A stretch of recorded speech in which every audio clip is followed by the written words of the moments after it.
10th తర్వాత diploma చేసే వాళ్ళకి కాలేజ్ ఉంది, తర్వాత బీఎస్సీ కాలేజ్ ఉంది, మళ్ళీ డిప్లొమా తర్వాత సైడ్ ఉన్నాయి అవి. ఇది రీసెర్చ్ స్టేషన్. ఇందాక మీరు అంత క్రాప్స్ అన్ని చూపించారు కదా, ఆ క్రాప్స్ మీద ఇక్కడ రీసెర్చ్ జరుగుతుంది. కొత్త కొత్త వరి విత్తనాలు, మళ్ళీ కూడా ఇంతకుముందు ఉండే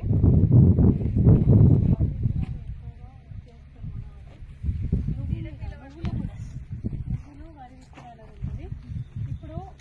ఇప్పుడు మీరు ప్రజెంట్ నిలబడ్డ ప్లేస్ ఏంటి అంటే అబ్జర్వేటరీ, వెదర్ అబ్జర్వేటరీ, వాతావరణ పరిశీలన కేంద్రము.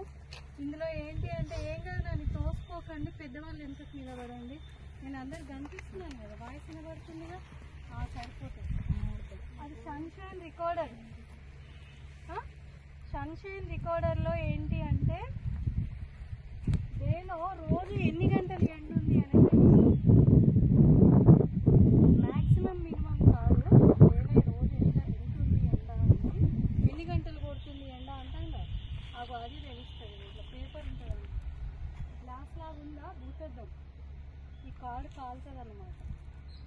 ఇది మేము కౌంట్ చేసుకొని డేలో ఎన్ని గంటలు ఎండ ఉందని చూస్తాం. ఇట్లా లైన్స్ ఉంటాయి 1 అవర్కి, అవి చూసుకొని ఎంత ఎండ ఉంది అనేది చూస్తాం, ఎన్ని గంటలు ఉంది అని.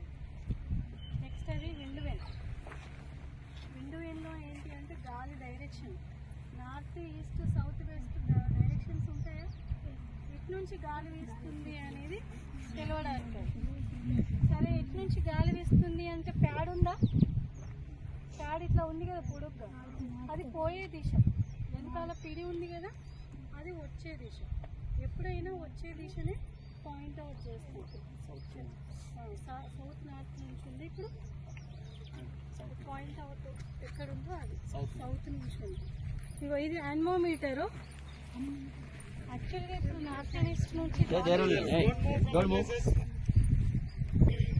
ఇది అన్మోమీటర్ నానా. అన్మోమీటర్లో మనకి బైక్లో ముందట బైక్కి స్పీడోమీటర్ నెంబర్ ఉంటుంది కదా, అట్లాగే దీనిలో కూడా నెంబర్స్ ఉంటాయి.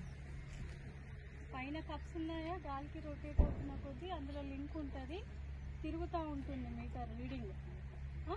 ఆ రీడింగ్ తిరుగుతూ ఉంటుంది. దాన్ని బట్టి ఇవాళ తీసుకున్న రీడింగు 100 ఉందనుకోండి, వచ్చి చూసేసరికి నెక్స్ట్ డే వచ్చి చూసేసరికి 200 అయింది అక్కడ.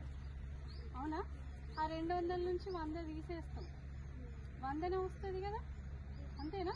ఎంత వస్తుంది నెంబర్? 100 వచ్చింది మనకి. ఆ 100ని ఏం చేస్తాం, డివైడెడ్ బై 24 వేసి ఎన్ని గంటలు, గంటకి ఎన్ని కిలోమీటర్ల వేగంతో వెళ్తుంది గాలి